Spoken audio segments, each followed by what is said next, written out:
Hello, Mark Red Larson here for the Dreamcatcher podcast. Thanks for joining me. Today, it's the topic is going to be about imagination, imagining, and I am one that likes to think. I mean, maybe I overthink, but I like to think. And yesterday it was a nice day, and actually we have a railroad that used to go through, and it's abandoned track. The track's not there, but the bed is still there. And I just kind of sat there and did a lot of thinking, and that's kind of what got me onto today's topic. And yeah, let's get into it. So, got my hazelnut coffee here, and let's do this. So imagine where we are today in today's world. Um, I mean, there's a lot of good things, and I want to first off say I'm not going after any organization or any person because anybody who is doing good in the world, I commend them. I have a lot of respect for them because it's hard to do stuff in the world because it seems like the world is against a lot of that today, and and that needs to change. So and will change. Yeah, that will change if I have anything to say with it, because we always say that somebody should do something about it. It's like, you know, I'm somebody that can do something about that, and so are you. You know, we all can do something about making this world better, and because it's disheartening. You know, I, I, I don't even know where to start. It's just that in the United States, growing up, I mean, there's been a lot of this stuff. I've just become more aware of it, but it's just like imagine a society where we don't have homeless people on the street. Um, just imagine that. Wouldn't that be wonderful? Everybody's got a place, a home. Everybody's got the food they need. And I've been to places over the last 10 years, not quite that many, I guess, where San Diego. I mean, that was really the first time I ever ran into homeless people, and which with their weather, it makes it maybe better if you say that. I mean, these people had their strollers and everything they had, and they were a lot of them were sleeping on the beach, and it's got to be scary because you're at the elements. It rained, and I mean they can have bad weather, and but they have everything they own. How scary and how hopeless that must be. And the strange thing is why we accept it so much. It's just the way it is. It's like it doesn't have to be that way. We just accept it that way, but it doesn't have to be that way. And what we accept stays. It's just like nothing changes if nothing changes. And I don't know. And when Cheryl and I, with her sister Melinda, were down in New Orleans last May, I guess it was, I have never seen so much homeless people. I mean, it had so many homeless people. They were everywhere. In fact, on Duval Street, you had to walk around them. And it's just like, why do we let this go on? I mean, the police were there, and I really don't even blame the police. They're trying to control chaos, kind of. And it's just like, but everybody, because that's definitely a main street. I mean, there's a lot of people that see that every day. And I understand not knowing what to do, because it's like, it's overwhelming. But if we don't start, then nothing ever is going to happen. And there's so much potential there for those people having a great life that God put them here for. Because they were put here for a reason. They weren't put here to play gambling games, drink, maybe, I don't know if they were doing drugs, but I think they were doing a little pot or something like that. But because you could smell that. But and just be homeless. And some of those people, oh my gosh, some of them had open sores. I suppose from laying on the sidewalk because I have problems walking on cement for very long. I can't imagine sleeping and living on cement. But I mean, just people, and myself included. It hurt my heart. I hate it. I still hate it. It's just like this is not the way it should be in this country. It shouldn't be this way in any place in the world. And it's just like, why aren't we doing something? Why don't we have? And like I said, it's all on me too. Why, as a not organization, as a population, people, why do we let that go on? Why did the people of the United States let something like that go on? I don't remember growing up, and maybe there was because I really wasn't in big cities. I know there's probably was homeless, but I've never seen homeless like that. When you had to walk around The people to walk down the street. I mean, they weren't. I didn't see anybody that was violent. I didn't ever feel scared. I just felt really sad. Um, but why? And imagine Duval Street. This is a beautiful street. Being with no homeless. Those people all have homes. They all are doing something they really wanted to do. Because I guarantee you, every one of those, when they were kids, I can't imagine very many if they didn't have, had dreams what they were going to do when they grew up or got older. And I'm sure it was not sitting on cement, barely existing, because that's not existing. And then the mental illness. Imagine a country, the world that takes mental illness more seriously. Because I think we kind of push it off. It's like, they're just, go get a pill or something like that. And I know a lot of people that deal with mental illness, and I can't imagine in day in and day out. That was another thing down when we were on Duval Street. There was an IHOP, and I'm not having to say anything about bad about IHOP. It just happened to be something they were dealing with there, and because the food was good, every waitress was good. They didn't have anybody to help work there, but it was good. But they had this gal, obviously mental illness or something, and no, I don't think it was drugs. I think it was mental illness. They came in and just kind of started making noises, started stealing the menus. And the gal who was a manager, she said she did that every day. And I mean, if she has mental illness or whatever, I don't think she actually knew where she was at. She was just kind of on a different level than we all exist at. Not all, but many of us exist at. And I just thought, how scary can that be? I can't imagine being in a city. I would think it'd be scary out where I'm out in the middle of nowhere in Nebraska. But we as a society need to have some place for those people to go, because we kind of, it's like it's a nuisance. It's like, I'm out of sight, out of mind. And I feel sorry for that gal. I just can't imagine how scared she was. Plus, it scared the people coming in, and I don't think she was a threat to anybody. She just wanted the menus, and then she left. And the gal said they had to call the police every day on her, and it's probably something that was her familiar. I don't know, but just imagine her getting help, and I don't know what the help would be because I'm not for sure what was wrong, but yeah, just think how much better that if she got the help, the people on the street got the help, and I think you can probably, I mean, I've been to Chicago. I know that stuff goes on, but I haven't really seen that. I've been to Chicago a few times, and didn't really see it in Virginia Beach. And I mean, I have seen it, but actually, New Orleans was the worst. And I think maybe it's the worst because you have nicer weather, kind of like San Diego, where people are able to be outside.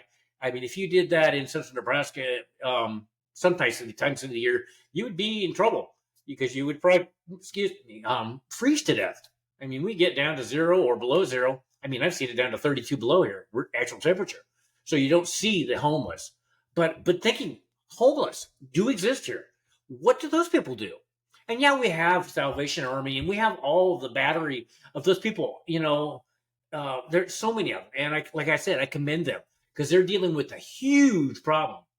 And I think as a society that we've just dismissed those people, and because it's just too overwhelming. I'm too busy, I got myself to take care of. And what a terrible way. And I think that's something that as a society we've gotten away from. I mean, because we used to care about more your fellow man.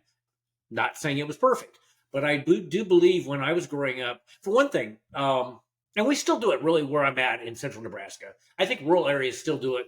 We know our neighbors. We take care of each other. A few years back when we had an ice storm here, we were without power for not quite 3 weeks. And our neighbor to the east, he was with us. I mean, he checked out on us. And we just made sure that everybody was all right.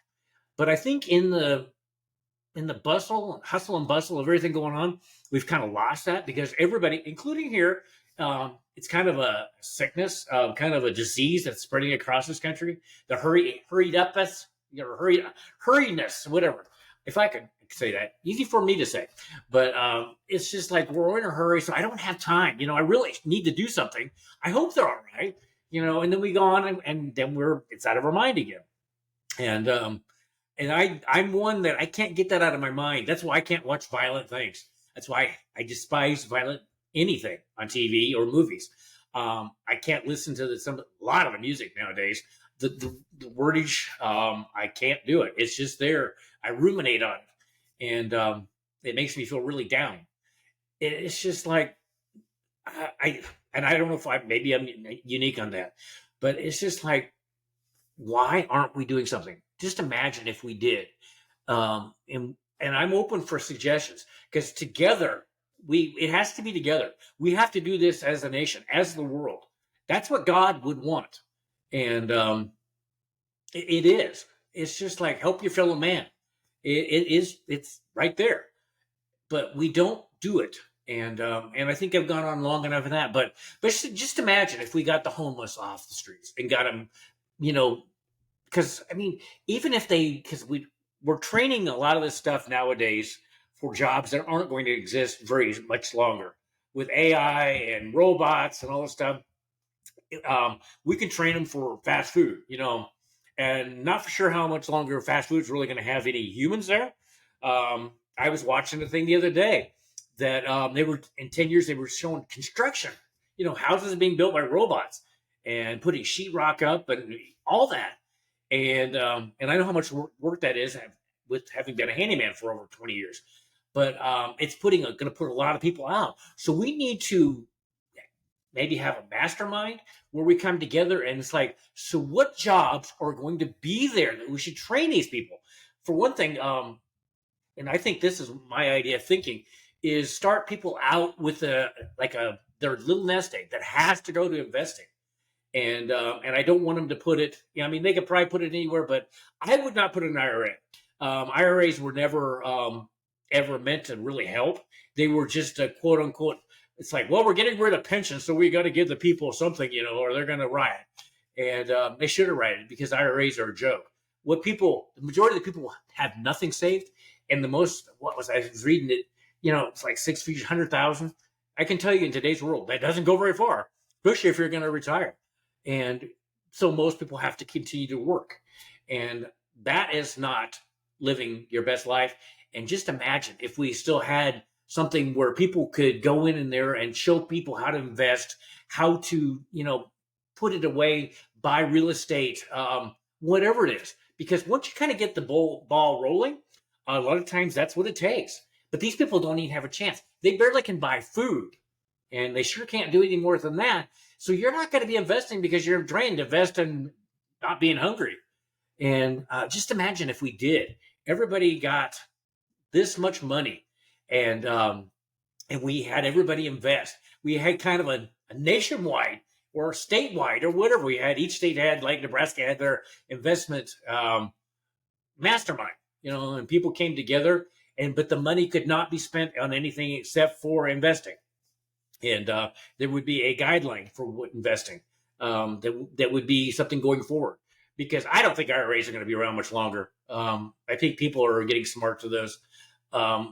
They just don't get the job done. There's not enough money, because it takes what I was reading the other day, 1 to 2 million and 2 to 5 million is better if you're going to retire. Which I'm not a big fan of retirement, but some people do need to retire because of health and other reasons, and want to, and more power to them. But that's a lot of money that the majority of the people are not going to have. So their retirement is to keep working on jobs that aren't going to be there. Because just like California, which is one of the biggest mistakes, is dictating the price. We live in a free market society, and we need to stop having this where they jack up. Okay, I got a question. Why is it real estate is so pricey right now? What changed on that? Because we have more people, but why are houses crazy expensive? Why is rent even more crazy expensive? So what changed there? There's something suspicious there, and I'm not qualified to say, but just imagine and I'm not for price fixing, I'm not for socialism, definitely not for that, where we can afford to rent a place, if that's your choice, or to buy your place, because there's enough places for everybody. And I mean, this country does not have that many people. We have so much space that we could build more houses. So are people not building houses, or is it because of all the red tape from our quote unquote federal government that is so helpful, that are doing anything except what their job's supposed to be? Imagine that. Imagine a federal government that actually did what we elect them to do.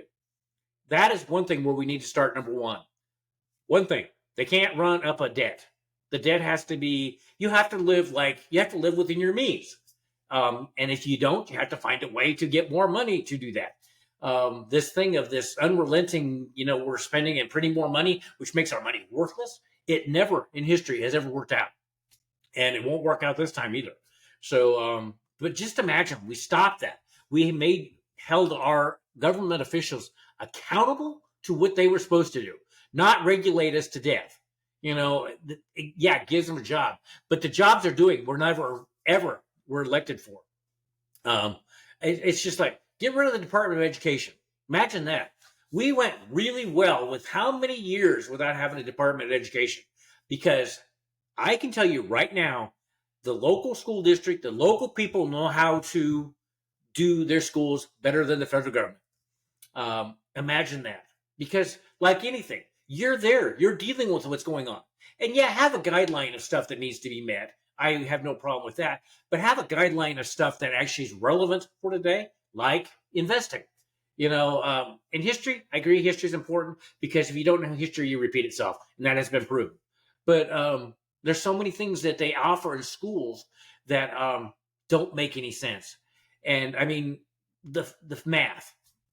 I mean, if you have basic math, unless you're going into something that needs math, I think you have the basic, adding, subtracting, multiplication, division, all of that down. You're going to be able to do, and maybe percentages, do most of everything math that you need. And if you need more, you got, the computer. You can learn everything on the internet. Right now, I'm learning the Bible. Actually, I have this, and I'm not going to go into religion, so don't worry about it. But I just have, because I have problems reading the Bible. So I found this awesome thing on YouTube where they read the Bible, and it's so much better for me to comprehend. I love it, because I was frustrated in reading that. And I have problems reading. I am reading this other book that I recommend, called The Shack. And it also deals with God and everything, and it is amazing. I had these awesome friends of mine in Hastings, which is a town locally, that gifted me the book. And it's one that I can read, comprehend, and almost read it all in one sitting. And that is not me usually. So, but getting back, our schools actually teach things that are relevant to today's world. The federal government gets out of everything that they really don't belong in.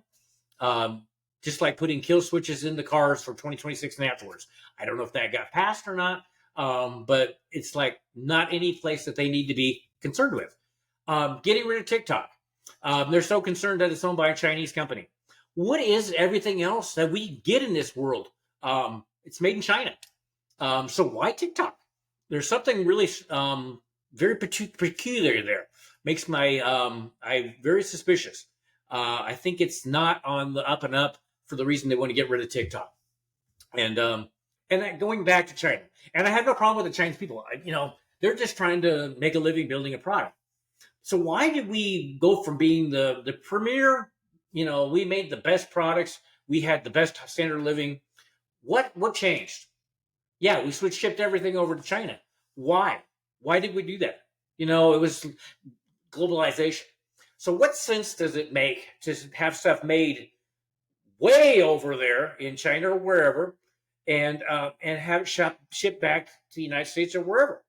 I mean, I couldn't believe when I was at Virginia Beach a few years ago, all those cargo ships coming in. I mean, it was continually one leaving and one going. And it's like all that stuff that could have been made in the United States. And it's not efficient resource-wise because, yeah, you're getting the labor cheaper. There we go. And you're basically taking advantage of those poor people to take advantage of the people in this country, because you've shipped all their jobs, which could be still done here, because American worker is the best. I am sorry. I mean, there are people in the parts of the world that I'm sure are good, but there's no reason that we can't make a premium product. And imagine that we make premium products that lasted forever, like appliances. appliances are junk nowadays. I mean, there are a few companies that aren't making junk, but the majority, I mean, I talked to a lady not too long ago. She bought a whole, I mean, suite of kitchen appliances. And they said, yeah, I would average about 7 years. I mean, these were stainless steel, top of the line. It's like, I would have said, you can keep them. And we have a washer and dryer from the 1980s, Whirlpool, when they still made things to last. So you know they can. And then with this junk that they're making, and I'm not going to say industry wide because I have not seen everybody's product, but it's just like, okay, they're not with as high quality as they did back then. Um, and the prices are unbelievable how high they get on those. Because actually, we have what, as a country, all these corporations go together. Because I think Whirlpool owns Maytag. I mean, a lot of, why do we not let them break them up? They have a monopoly, so they can charge the price whatever they want. And it's in a lot of industries. And I mean, I think Whirlpool still makes an all right product. I don't have a new one. I don't plan on, as long as I can keep doing this one. I mean, this washer and dryer, Whirlpool, you were making an awesome product in 1988. The fact it's still going is cool. Just like refrigerators. Some of those refrigerators from the 50s, those pink things, are still going. And yeah, they always say, well, it costs too much to make. It costs more than they're already charging now? Imagine that. So yeah, I kind of digress there. But it's just like, imagine this, making the premier products and going from the premium market in this world. We bring everybody up. We have a better product. We bring it to the premium product to the rest of the world. It kind of gets the ball rolling for everybody, because then the people, and yeah, there is places that I feel for the people in Africa. I think Africa, imagine Africa getting a fair shake.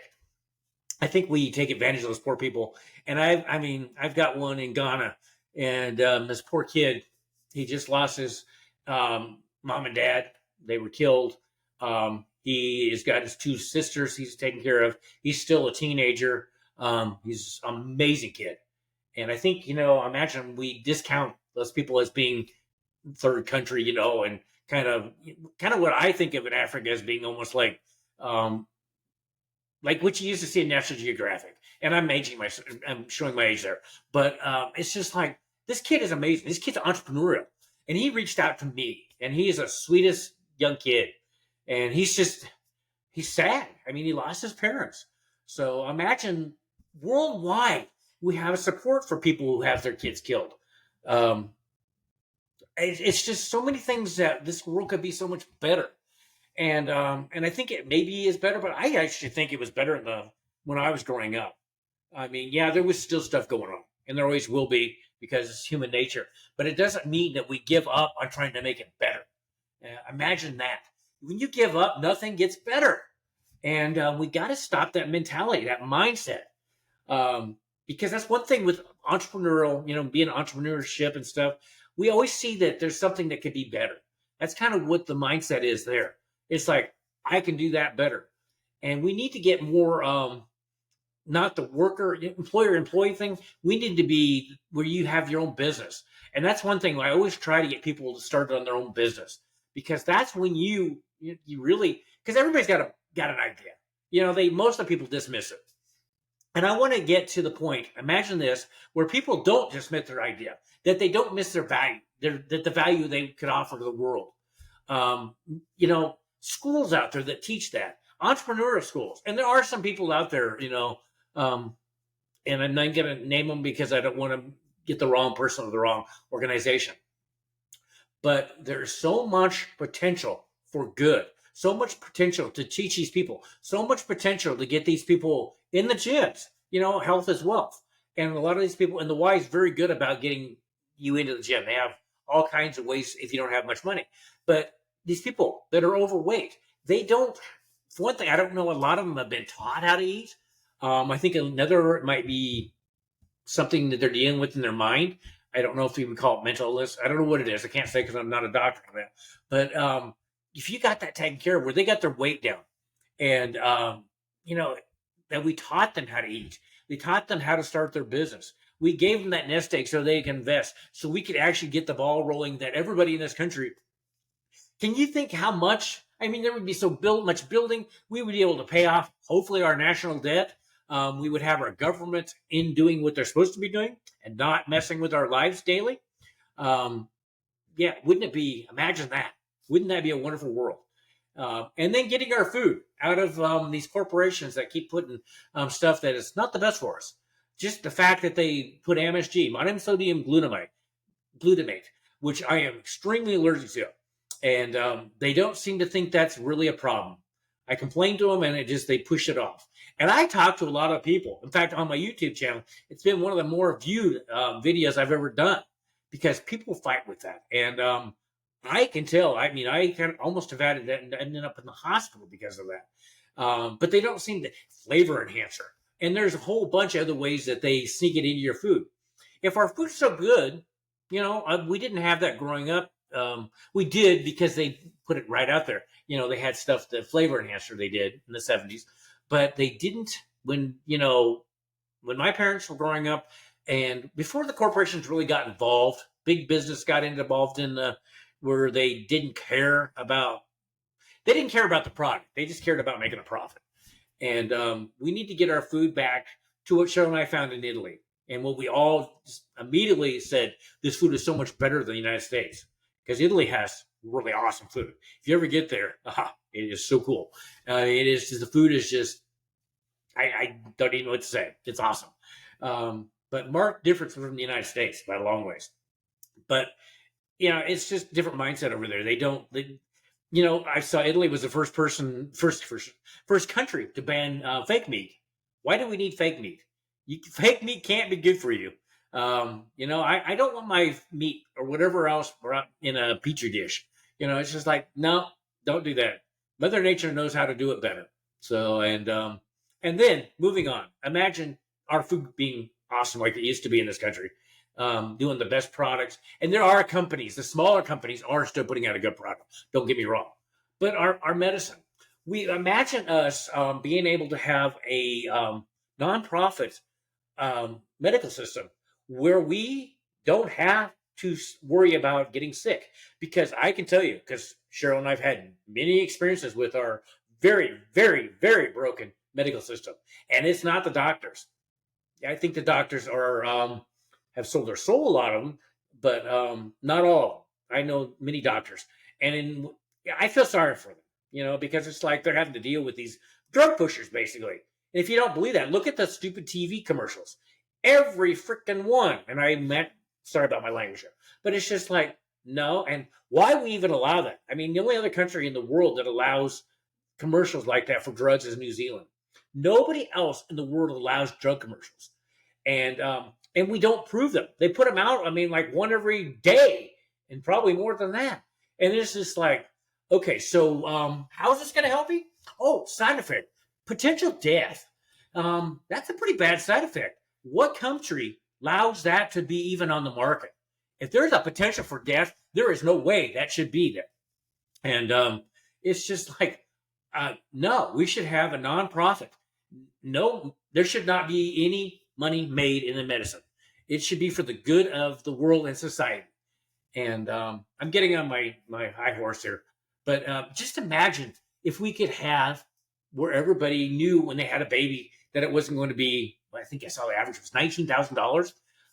Or if, like with Cheryl's colonoscopy and everything, colonoscopy shouldn't be that much, but it ends up being many thousands of dollars. And I know that because she's had one for the last almost, since 2015.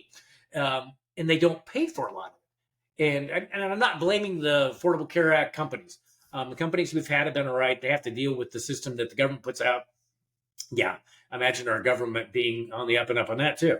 But I just have so much that we have to get fixed in this country right now because we need to get these big companies out of all this stuff. They're controlling almost every part of our life, and we need to break them up. Monopolies need to be gone. No running of debt for the government, getting the government out. Imagine how much better we could do that and bring our products back here to be made. We could have the incentive to have the products made here. Some would be maybe better in other countries, and I'm not knocking those people, like I said. But and why we, with blind faith, believe these drug companies have our best interest. I'm not going to say one way or the other, but when they have a profit motivation there, I just don't see it. It's just like when you go to the doctor and they immediately going to test you for COVID. It's like, since when would that be? That there was never been a time where, I mean, they could have tested you for all kinds of things, for influenza A or whatever the thing is. But no, that you would have to ask. It's like, I would like a shot, or or not a shot, but a test for that. But no, they shove those COVID things right at you, and it's like, in the guise of that is protect society and all this stuff, and there's yourself. It's like, I would think maybe, but there's always a kickback there. And I'm not for sure there's still a kickback, but there used to be. If they diagnosed it a death or whatever as COVID, they got back money. And I don't blame the hospital because I know they're having to deal with this, and they are looking for any way to survive. I feel for them too, but it's wrong, and that's why Cheryl and I don't go to the doctor. And our doctors, I like our doctors. I mean, I have some very good doctors, and Cheryl's oncologist was awesome. But even she said it was wrong. And she was, when COVID thing came out, she was thinking about suing the drug companies because she was seeing when people were getting the COVID shot, the people who had been cured of cancer were getting it back almost immediately. And she said it was ravenous. And she said it was killing them almost immediately. And she said they knew that went on.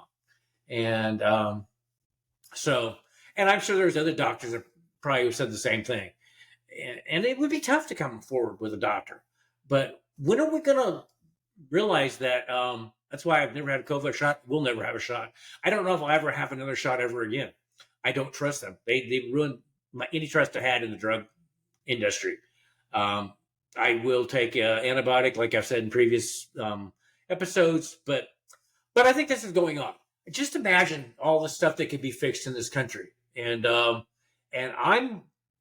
with my thinking, I can't hardly help but think, what can we do?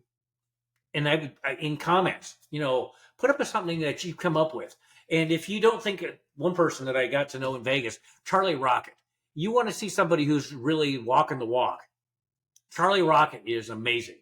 Like I think I told you on this previous, he was on a stage where I was at in Vegas, and he came on with bedroom slippers and a robe, and he made a statement. And he's had a rough life, but he's out there. I think he's coming up with 100. I think where people do good things. And if you want to find out exactly, go to Charlie Rocket's. You'll find it. Just put Charlie Rocket in there. You'll find it. You will. He's amazing. And I aspire to do him or more. Tim Tebow. I mean, all these people that I follow that are making a difference in the world. It's just. So I'm not saying there aren't good people out there, but we need to imagine the best and take action. Because like anything, if you don't take action, nothing will happen. And you have to take action every day. Just like if you're losing weight or you're wanting to get pumped, muscle and everything, you have to do the reps. And we need to do the reps in this country to get us back to a place where it's a country that I recognize. And I'm not saying there aren't good people out there, because most of the people I meet are awesome, but they're wondering what's happened to the country they grew up and knew. And even that's some of the people that are pretty young.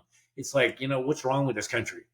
And I think it's past time that we start imagining better.